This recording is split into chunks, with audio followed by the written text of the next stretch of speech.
Hello बच्चों, good morning. कैसे हैं आप सभी?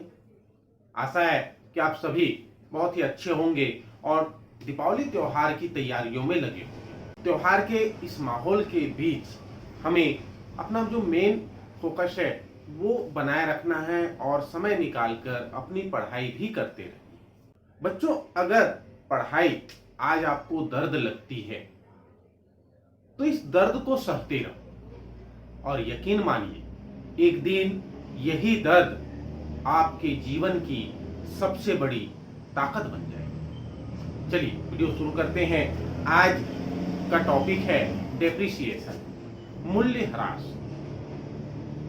आज हम मूल्य ह्रास क्या है, मूल्य ह्रास का अर्थ, परिभाषा और उसकी विशेषताएं आपको समझाएंगे। और ये मूल्य ह्रास की पूरी सीरीज, डेप्रिसिएशन की पूरी सीरीज चलेगी, जिसमें उसके अर्थ से लेकर प्रैक्टिकल प्रॉब्लम के सॉल्यूशन तक पूरा पैकेज आपको मिलेगा।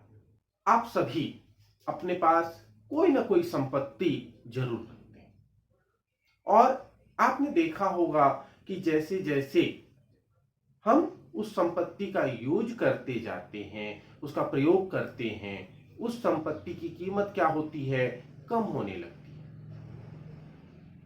व्यापार में भी इसी प्रकार से बहुत सारी संपत्तियों का प्रयोग किया जाता है और बहुत सारी संपत्तियों के प्रयोग होने के कारण जैसे जैसे उनका यूज होता है वैसे वैसे उनकी कार्य क्षमता, उनकी जो क्वालिटी है उसमें गिरावट आने लगती है और एक समय ऐसा आता है कि वो काम के लायक बिल्कुल नहीं रहती, बेकार हो जाती है। तो इसी को आप समझिए कि जब हम कोई संपत्ति, कोई एसेट पहली बार खरीद कर लाते हैं तो उसके लिए जितनी कीमत हम चुकाते हैं, बाद में जब अगर हम उसे बेचने जाएंगे तो हमें उतनी कीमत उसकी प्राप्त नहीं होगी।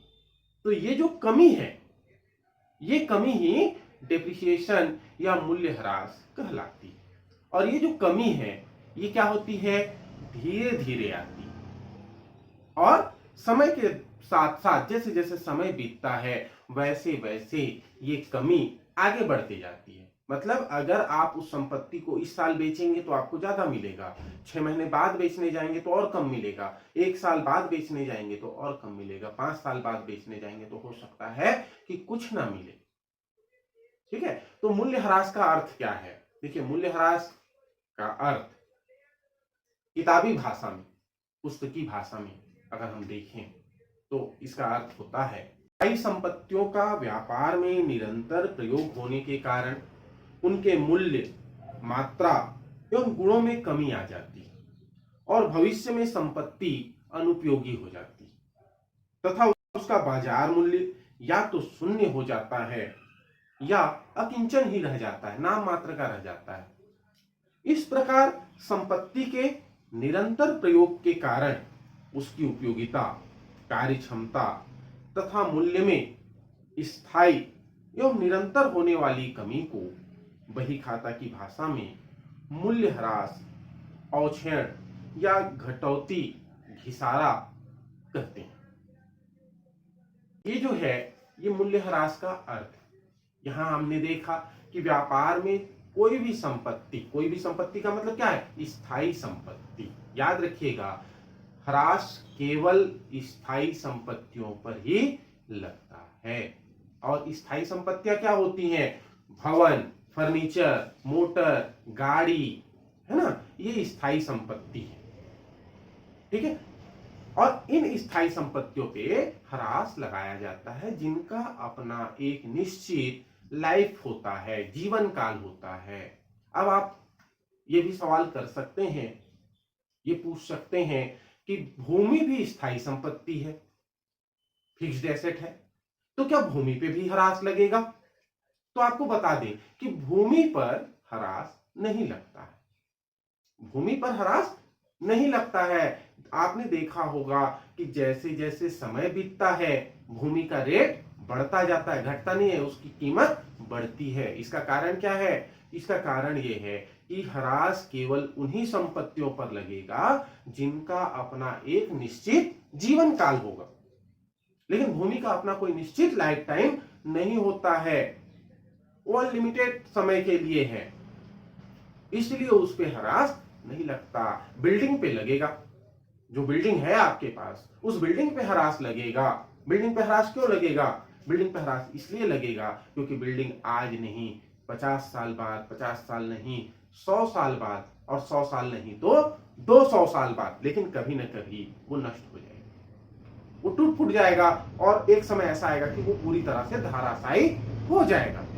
ठीक है, इसलिए बिल्डिंग पे ह्रास लगता है लेकिन भूमि पे ह्रास नहीं लगता। याद रखिएगा, भूमि पे ह्रास नहीं लगता क्योंकि उसका कोई निश्चित जीवन अवधि नहीं होती। तो ये हो गया ह्रास का अर्थ। किसी भी स्थायी संपत्ति के मूल्य में होने वाली धीरे धीरे कमी, स्थायी कमी को ह्रास कहते हैं। टाटर महोदय के अनुसार एक स्थायी संपत्ति के मूल्य में किसी भी कारण से होने वाली स्नेह कमी तथा स्थायी कमी को ह्रास कहते हैं। किसी भी कारण से, कारण कुछ भी हो सकता है, लगातार यूज होने के कारण भी, टूट फूट हो जाने के कारण भी, अप्रचलित हो जाने के कारण भी ह्रास उत्पन्न होता है। लेकिन इंपॉर्टेंट चीज क्या है कि ये जो कमी होगी, ये कमी कैसे होगी? धीरे धीरे होगी, स्नेह कमी होगी, है ना। स्लो मोशन में वो आगे बढ़ेगा और स्थायी रहेगी। ऐसा नहीं कि एक बार कम हुआ और फिर बढ़ गया, फिर घटा, फिर बढ़ा, नहीं, वो कमी ही होते जाएगी और स्टेप बाय स्टेप धीरे धीरे उसकी कीमत घटते जाएगी, तब वो ह्रास कहलाएगा। ठीक है, ह्रास के जैसे ही कुछ और भी वर्ड होते हैं, कुछ और सिचुएशन होते हैं जहां वस्तु की कीमत कम होती है, लेकिन ह्रास और उसमें प्रॉपर अंतर भी होता है। जैसे अप्रचलन, अप्रचलन भी ह्रास का ही एक रूप है, लेकिन अप्रचलन में क्या होता है? अप्रचलन में वस्तु की कीमत अचानक से कम हो जाती है, तुरंत घट जाती है, धीरे धीरे कमी नहीं आती, इसलिए उसे ह्रास से अलग श्रेणी में रखा गया है।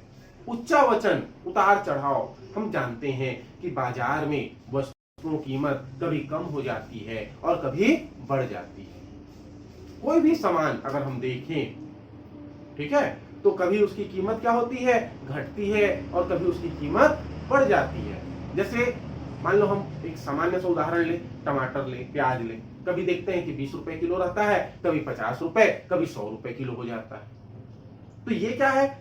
स्थायी कमी नहीं है, कभी एकदम से डाउन होता है और कभी एकदम से ऊपर चला जाता है। तो ये उच्चावचन कहलाता है। उतार चढ़ाव के कारण, बाजार की उतार चढ़ाव, मंदी और तेजी के कारण ये कमी होती है। मूल्य ह्रास की लक्षण या विशेषताएं, कि मूल्य ह्रास की क्या विशेषताएं होती है?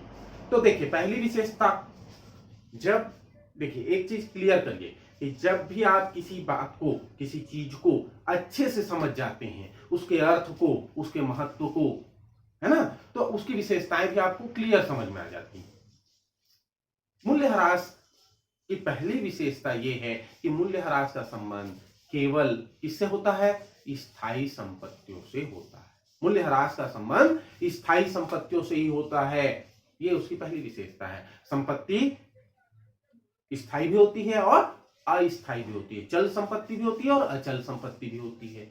चल संपत्ति जो चलायमान है, जिसमें कमी वृद्धि लगातार हो रही है, जो हम अपने व्यापार के सहयोग के लिए रखे हुए हैं, और स्थायी संपत्ति जिसमें कमी वृद्धि नहीं होती, कम होती है, लंबे समय बाद होती है, जिसका उपयोग हम लंबे टाइम के लिए करते हैं। ठीक है, तो स्थायी संपत्तियों पे ही ह्रास लगता है।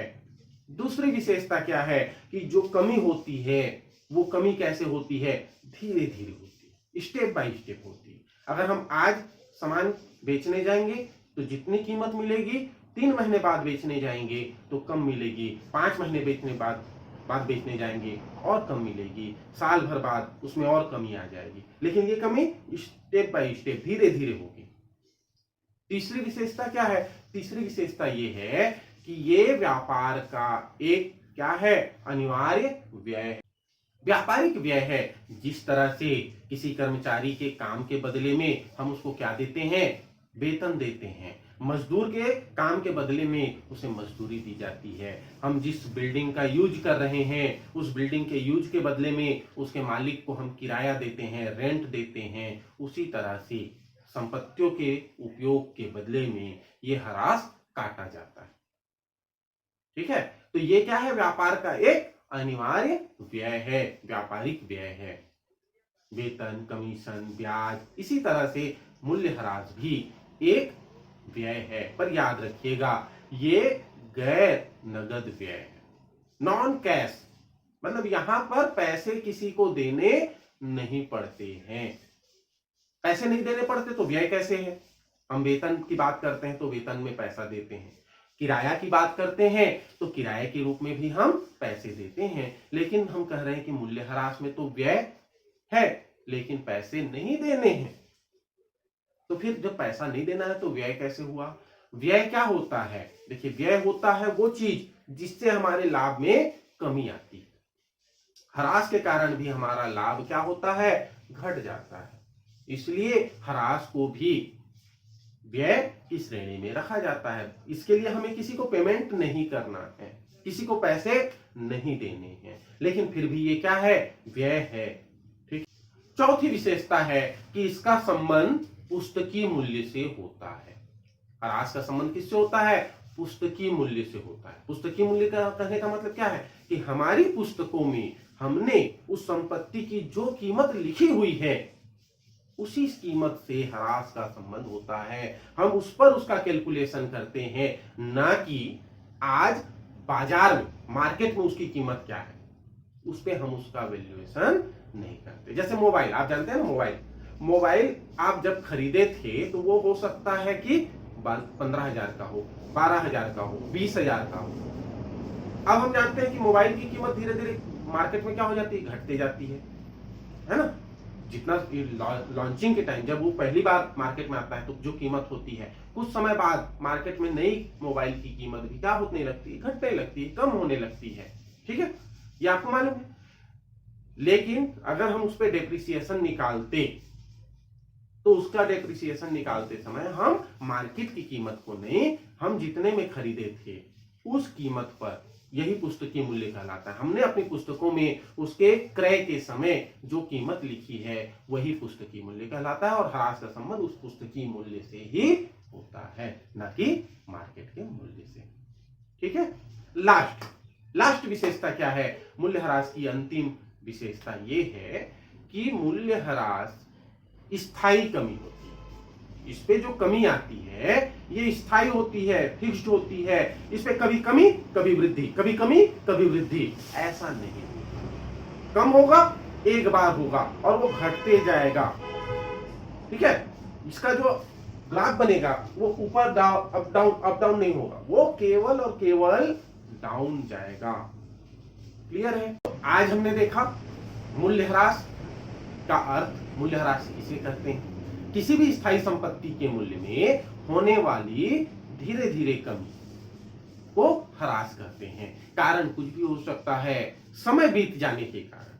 समय बीत जाने के कारण कैसे? समय बीत जाने के कारण आपने कोई मोटर बाइक खरीद के अपने घर में रखा, मस्त उसको कवर करके रखा, ढक के रखा, है ना, और कवर करके उसको आप रखे रहे, बिल्कुल आपने एक बार भी उसका यूज नहीं किया। 6 महीने बाद पहली बार आप उसको रोड में ले गए और अब आपकी इच्छा हुई, नहीं यार अब मेरे को मन नहीं कर रहा, तो अब उसको आप ले गए वापस शोरूम में जहां से आपने उसे खरीदा था, और आपने उसे बताया कि भैया मैं 1 किलोमीटर भी इसको नहीं चलाया, आप इसको वापस ले लो और मेरा 6 महीने पहले जितना पैसा मैंने दिया था वो पैसा मेरा रिटर्न कर दो। क्या शोरूम वाला उतना पैसा आपको रिटर्न करेगा जितना आपने उसे दिया था? नहीं करेगा। करेगा क्या? नहीं करेगा। क्यों? क्योंकि समय बीत गया। भले ही आपने उसका यूज नहीं किया, लेकिन समय बीत जाने के कारण भी उस संपत्ति के मूल्य में कमी आ जाती है। आप अपना मोबाइल बेचने जाएंगे, आज बेचेंगे जितनी कीमत मिलेगी, दिन बाद बेचने जाएंगे, 3 महीने बाद बेचने जाएंगे, है ना, 1 साल बाद बेचने जाएंगे, कीमत में क्या होता जाएगा? गिरावट आता जाएगा। समय बीत रहा है, लगातार यूज हो रहा है, टूट फूट हो जाने के कारण, बहुत सारे कारण हैं मूल्यह्रास उत्पन्न होने के। तो आपको क्या करना है, आपको अपनी पुस्तक से उन कारणों को खोजना है। बुक में दिया हुआ है मूल्यह्रास उत्पन्न होने के कारण, किस किस कारण से मूल्यह्रास उत्पन्न होता है, तो ये आपको पढ़ना है। आप इसकी पढ़ के समझिए। जो चीज नहीं समझ में आएगा इसी वीडियो के कमेंट सेक्शन में जाकर उस कारण को लिखिए कि हमको ये नहीं समझ में आया, अगले वीडियो में हम उस कारण को डिटेल करेंगे। उम्मीद है आज का ये वीडियो आपके लिए उपयोगी होगा। वीडियो अच्छा लगा तो वीडियो को लाइक कीजिए, अपने दोस्तों को शेयर कीजिए, और अगर अभी तक आपने चैनल को सब्सक्राइब नहीं किया है तो अकाउंट्स के और बिजनेस के ऐसे और टॉपिक के लिए आज ही चैनल को सब्सक्राइब कीजिए, नोटिफिकेशन बेल को ऑन कीजिए। मिलते हैं नेक्स्ट वीडियो में, तब तक के लिए धन्यवाद। जय हिंद।